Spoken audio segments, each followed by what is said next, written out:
Hello and welcome to the Wine and Spirit Education Trust Level 3 Award in Wines Mock Practical Examination. Thank you very much for choosing to participate. I hope that you will find this session valuable as you prepare for your examination, which is coming up very shortly.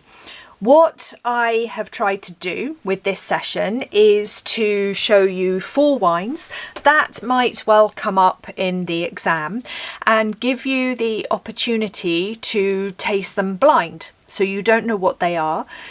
The opportunity to practice tasting them under exam conditions, writing an exam style tasting paper, and of course getting feedback on your performance in that exam, all with a view to helping you prepare for the level 3 exam.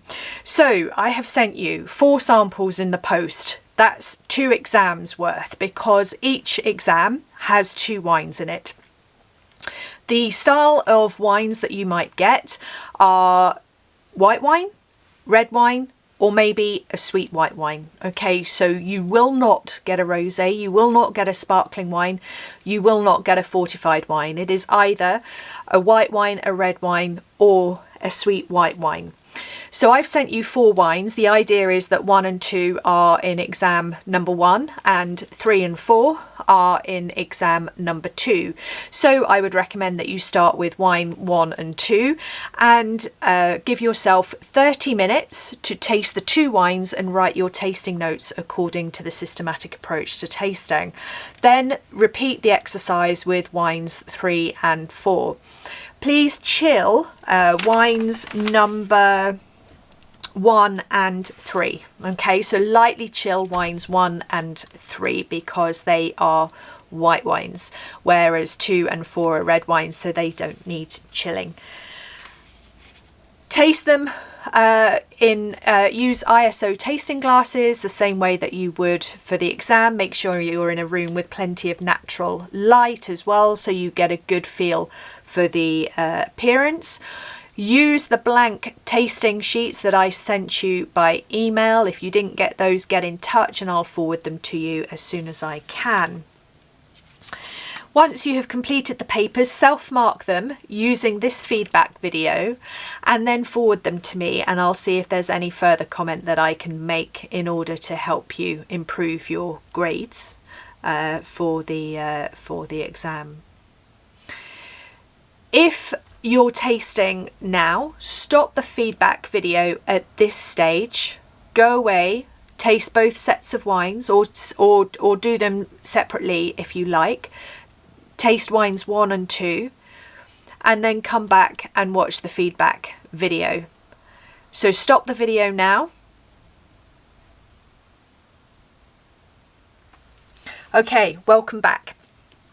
So hopefully you've tasted wines 1 and 2 and we're going to go through them together now, and I'll show you how I would taste those wines as an examiner and how I would award you marks as an examiner.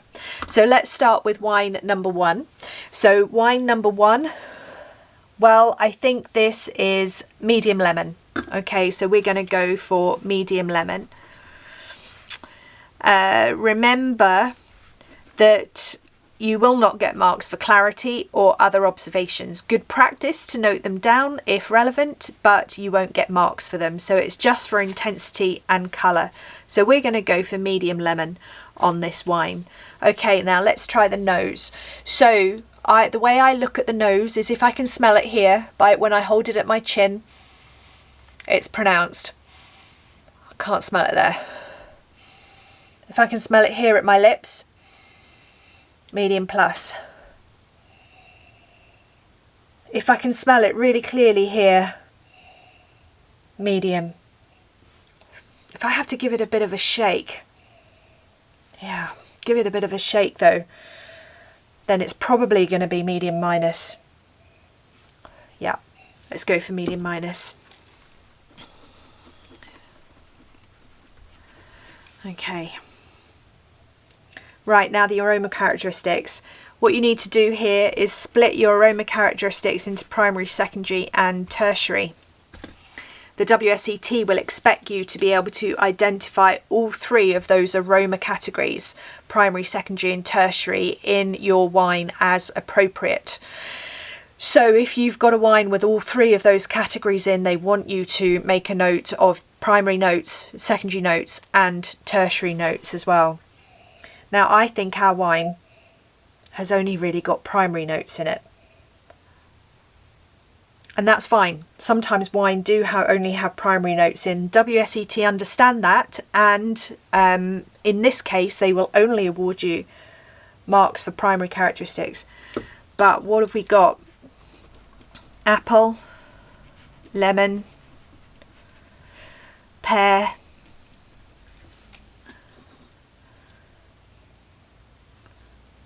touch of grapefruit maybe. There's not a lot. And so to be honest with you, we can describe this as a simple wine, and the WSET will expect you to identify this as a simple wine, and they will award you a mark therefore for simple. Okay. Because all of the aroma characteristics are primary, we have to describe this wine as youthful. Okay, there's nothing in there from bottle age. There's no ginger, there's no honey. So it's all primary notes. So describe that as youthful.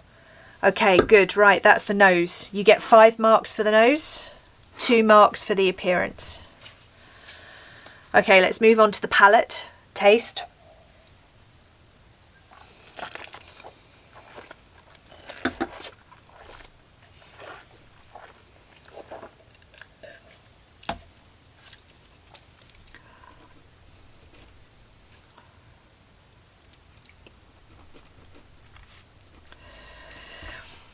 It's very dry. It's not very dry, it's dry. In fact, if you'd put off dry, I'd have given you a wee mark for that, because it's not completely bone dry. I reckon there's a tiny, tiny bit of residual sugar in here, enough to make it noticeable anyway. So if you'd said dry, I'd have given you the mark. But if you'd picked up on that little bit of sugar, I'd have given you the mark as well. So dry or off dry. The acidity.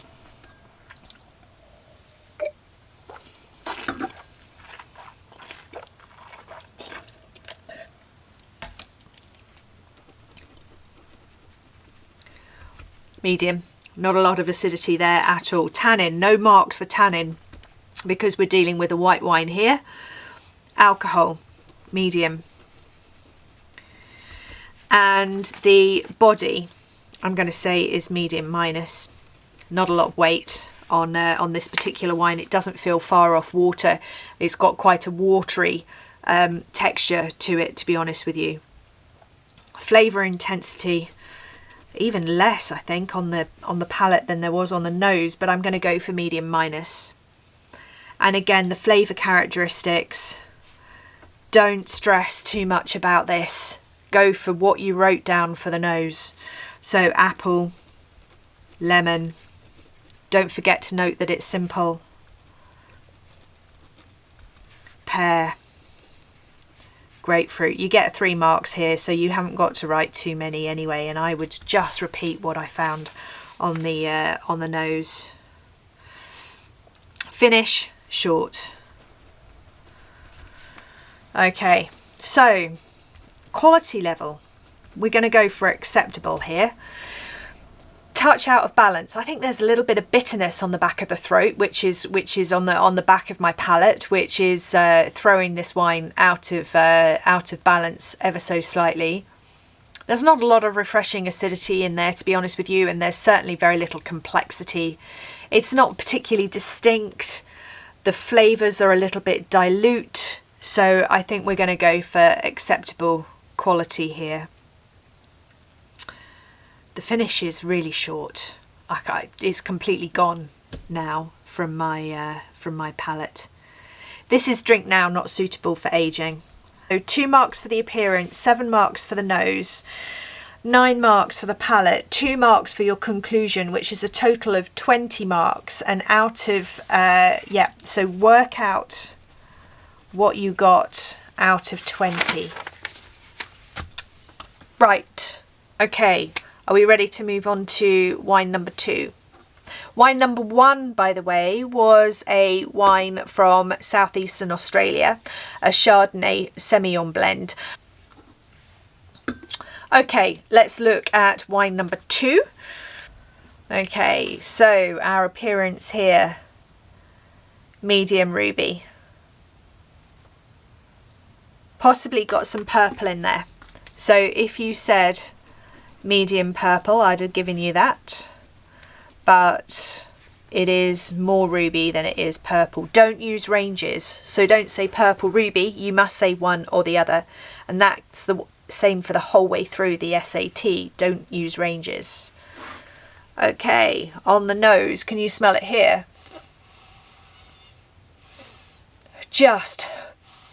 It's not snapping into focus. Hopefully, yeah, by the time we get it there to our lips, I can smell that quite clearly. So we've got medium plus intensity.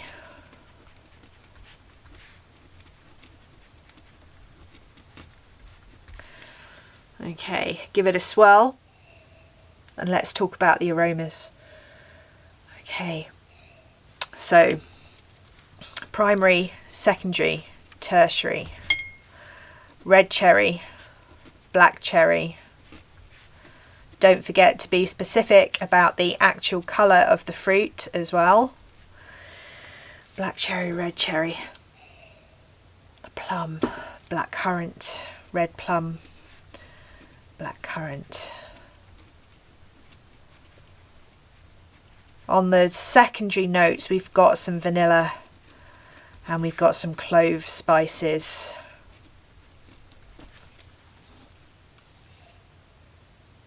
There's a real menthol note in here as well. Herbal or menthol. Put those under primary if you like. Okay, have we got any tertiary? I'm going to say no. I don't think we have. No tertiary. This is actually only a 2020 wine, so you wouldn't expect it to have any tertiary notes just yet. It's all completely youthful. Okay, if there are some tertiary notes in there, we would describe it as developing.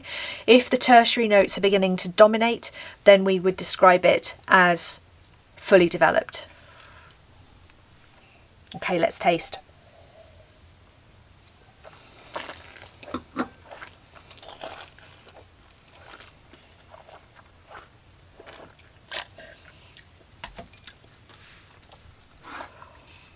Okay, dry.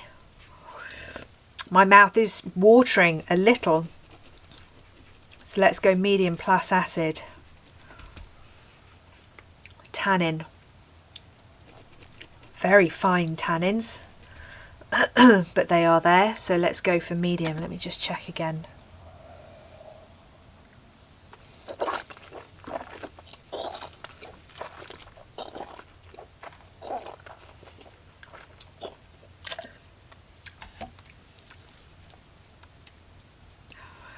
Medium tannins.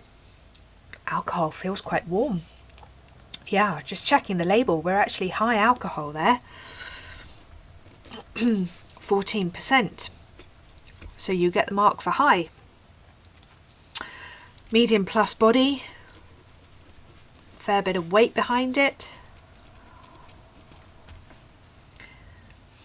Medium plus flavour intensity.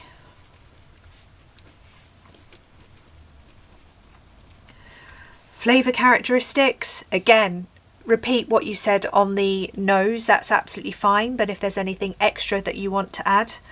For me, I noted that the vanilla was particularly strong on the palate. Sometimes that happens as well. Sometimes you pick stuff up on the palate and you think, oh yeah, I didn't recognise that so much on the nose. Go back and add it into the nose. That can be really helpful. Okay, and then the finish. I think we've got a medium finish. I don't know, medium plus on the finish.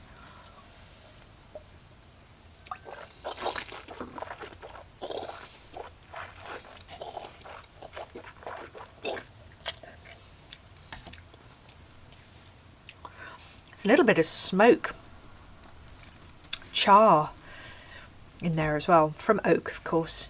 So they go down as secondary characteristics. Yep, medium plus on the finish. So we've got a fair amount of complexity in here. I think the wine is showing nice balance. It's missing a little weight, it's missing a little length on the finish, but it's other than that, I think it's a really attractive wine, and it's showing some good characteristics of its variety, showing some good winemaking technique that's been used in there as well. So let's go for very good. And drink now that has potential for aging.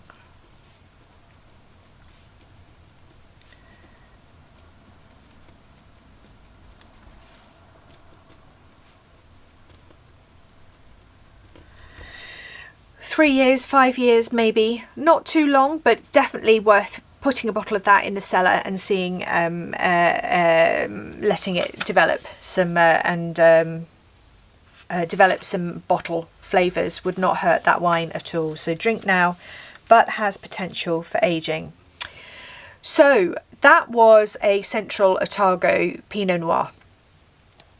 I wanted to give you the opportunity to try a Pinot Noir out with Burgundy, and Central Otago is one of the areas that is well known for making high quality, impressive, characteristic Pinot Noirs. So I wanted to be able to show you one of those today. I think one of the defining things about Central Otago Pinot Noir is its structure. It has quite a firm structure. It is a wine that is suitable for aging, and it tends to have quite dark fruit notes as well. Central Otago has a continental climate. It's fairly inland on the island. It's fairly sheltered from the maritime conditions that you get in the coastal areas, and so therefore it gets very hot during the day, very warm during the day, so the grapes get really ripe, the tannins build, the flavours build, but then it cools right down at night and the grapes retain their acidity. So it's a good area for growing Pinot Noir.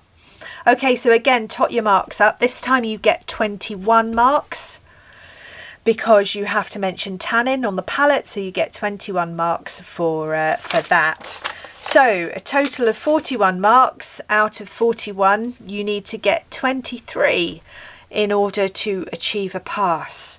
So tot your marks up, let me know what you got, send me your papers, and I can give you any further feedback as necessary.